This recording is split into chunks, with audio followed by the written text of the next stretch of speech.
हर बार जब जम्मू कश्मीर में आतंकवादी हमला होता था तब एक ही बात कही जाती थी कि धरती का स्वर्ग नहीं बचाया जाएगा भाषणों से, या धरती का स्वर्ग राजनीतिक वादों से भी नहीं बचाया जा सकता। धरती का स्वर्ग तभी बचेगा जब घाटी के लोग खुद आतंकवाद को नकारेंगे। लेकिन ये शायरबाजी भी अब फेल हो चुकी है। ये बात दशकों से पूरा भारत जान रहा है।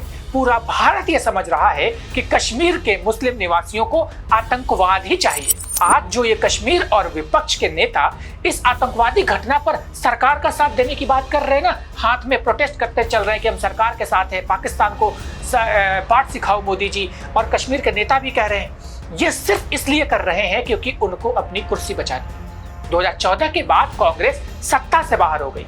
वो समझ चुकी है कि आतंकवाद का खात्मा जम्मू कश्मीर के लिए एक बड़ा मुद्दा है और देशवासियों के लिए एक बड़ा मुद्दा है, क्योंकि पूरे कश्मीर को छोड़कर पूरा देश आतंकवाद का खात्मा चाहता है। अब वो समय आ गया है जब कश्मीर का भविष्य कश्मीर ही नहीं बल्कि भारत सरकार और भारतीय सेना के जवानों को मिलकर तय करना होगा, और उन्हें कश्मीर कैसा चाहिए इस पर बैठकर विचार करना होगा।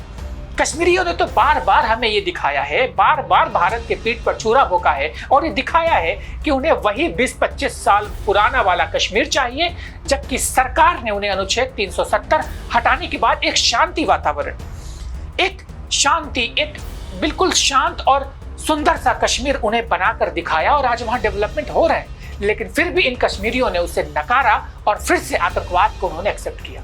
पूरा कश्मीर भारतीयों के खून से आज रंगा हुआ है। मैं कश्मीर का फैसला अब भारत सरकार को और भारतीय सेना को लेने की मांग इसलिए कर रहा हूं क्योंकि इतिहास इसका गवाह है।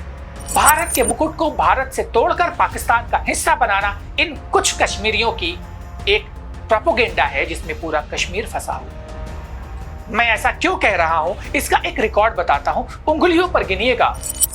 22 अप्रैल 2025 को बैरसन पहलगाम में यह हमला हुआ जम्मू कश्मीर में। इसमें 26 पर्यटक मारे गए, जिसमें 24 हिंदू, 1 ईसाई और 1 मुसलमान था।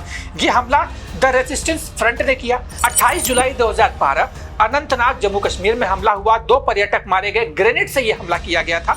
21 जुलाई 2008 गुलमर्ग जम्मू कश्मीर, और यह हमला लश्कर-ए-तैयबा LET ने किया था। 4 जुलाई 1995 पहलगाम में ही जम्मू कश्मीर में 6 विदेशी पर्यटक का अपहरण हुआ और 1 की हत्या की गई। अल फरहान आतंकी संगठन ने इसकी जिम्मेदारी ली थी। अमरनाथ यात्रा से पहले अगर घटना की बात करेंगे तो 10 जुलाई 2017 खानाबल अनंतनाग जम्मू कश्मीर, यहाँ पर आतंकवादी हमला हुआ था। 8 श्रद्धालु मारे गए और लश्कर-ए-तैयबा ने यह आतंकवादी हमला कराया था। 21 जून 2006 श्रीनगर में यह हमला हुआ था, 5 अमरनाथ यात्री घायल हुए थे। 6 अगस्त 2002 को पहलगाम बेस कैंप यानी जम्मू कश्मीर में हमला हुआ था, 9 लोग मारे गए और यह भी हमला LET ने कराया था। 30 जुलाई 2002 श्रीनगर में हमला हुआ, 2 श्रद्धालु मारे गए। 21 जुलाई 2001 अनंतनाग में हमला हुआ, यह भी हमला LET ने कराया। 1 अगस्त 2000 पहलगाम जम्मू कश्मीर में हमला हुआ, 32 लोग मारे गए और 60 घायल हुए। 28 जुलाई 1998 अनंतनाग जम्मू कश्मीर 20 लोगों की हत्या की गई। 15 अगस्त 1993 पहलगाम में हमला हुआ, 8 श्रद्धालु मारे गए। वैष्णो देवी यात्रा से पहले 9 जून 2024 रियासी में हमला हुआ, 9 श्रद्धालु मारे गए। 13 जुलाई 2022 कटरा में हमला हुआ, 4 श्रद्धालु मारे गए। 21 जुलाई 2003 कटरा में हमला हुआ, 7 श्रद्धालु मारे गए। ये इन कश्मीरियों का एक इतिहास है। लेकिन सबसे बड़ा सवाल ये है कि क्या ये आतंकी हमले बिना वहां के लोकल सपोर्ट के कर पाते?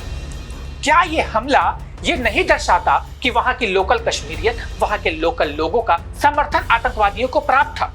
जब तक गांव में आतंकवादियों को पनाह मिलती रहेगी घाटी के, तब तक सुरक्षा बलों की गतिविधियों की सूचना उन आतंकवादियों तक पहुंचने से पहले, जैसे ही हमारी सुरक्षा सेना गांव के बॉर्डर तक पहुंचती है, उन आतंकवादियों को सही जगह छुपा दिया जाता है। कई मीडिया रिपोर्ट ने यह बात बताई है कि आतंकवादियों को अपना पति बताकर अपने घर में छुपाने का कार्य वहां की महिलाएं करती हैं। अब कब तक पुलिस फोर्स को भेजकर कश्मीर को वहां पर शांति रखने की अपील करती रहेंगे? अब अपील की बारी नहीं, सुरक्षा जवान की हत्याएं वहां पे कर दी जाती, उन पे पत्थर बरसाए जाते और इन हमलों के बाद चुप्पी साध ली जाती थी और सरकार पर सवाल उठाए जाते। जब तक घाटी में शांति एक सपना ही बनी रहेगी, अगर सरकार ये निर्णय नहीं लेगी कि उसे कश्मीर कैसा चाहिए। अब देखिए ना, पूरा भारत एकजुट है, कश्मीर से लेकर, कश्मीर को छोड़कर कन्याकुमारी तक और इधर असम से लेकर पंजाब तक सभी आतंक का सफाया चाहते हैं। पूरा भारत आतंक के खिलाफ लड़ने के लिए तैयार बैठा है। लेकिन सिर्फ कश्मीर के लोग, कश्मीरियत और जो लोग एक आज़ादी की बात बार बार करते हैं, उनको आतंकवाद से लड़ना नहीं है, वही आतंकवाद का साथ दे रहे हैं। किस लिए? और इसका सॉल्यूशन हम पिछले 30-40 साल से खोज ही रहे हैं ना। क्या सॉल्यूशन मिला? आज के वहां के नेता सिर्फ अपनी कुर्सी बचाने में लगे हुए हैं और विधानसभा के अंदर बैठकर अब्दुल्ला ये बयान देते हैं कि उनके पास माफी के लिए शब्द नहीं है। शब्द होंगे कैसे? आपको मोदी और अमित शाह से कभी आप ही ने इस्तीफा मांगा था इन्हीं आतंकी घटनाओं के लिए, लेकिन जब आप वहां के मुख्यमंत्री हैं तो आपको इस्तीफा नहीं देना चाहिए। ये आतंक के अंधेरे में घुटने टेकते रहते हैं, ये आतंक के अंधेरे को वहां से छांटना नहीं चाहते। शांति और विकास की रोशनी इन्हें वहां पसंद नहीं है और ना ही ये कभी चाहते हैं। कश्मीर के भविष्य का फैसला अब कश्मीरियों को नहीं, भारत सरकार को और भारतीय सेना को करना चाहिए। और भारत के हर राज्य, सिर्फ कश्मीर और जम्मू को छोड़कर भारत के हर राज्य के निवासियों को करना चाहिए। और मोदी सरकार से सवाल पूछना चाहिए कि हमने जब आपको वोट दिया, हर बार जब आप उम्मीदों पे खरा उतरे, तो इस बार भी हमें जवाब नहीं चाहिए। हमें हमारा शांति का कश्मीर चाहिए, हमें हमारा भारत के मुकुट वाला कश्मीर चाहिए, जहां पर एक भी आतंकवादी घुस न पाए।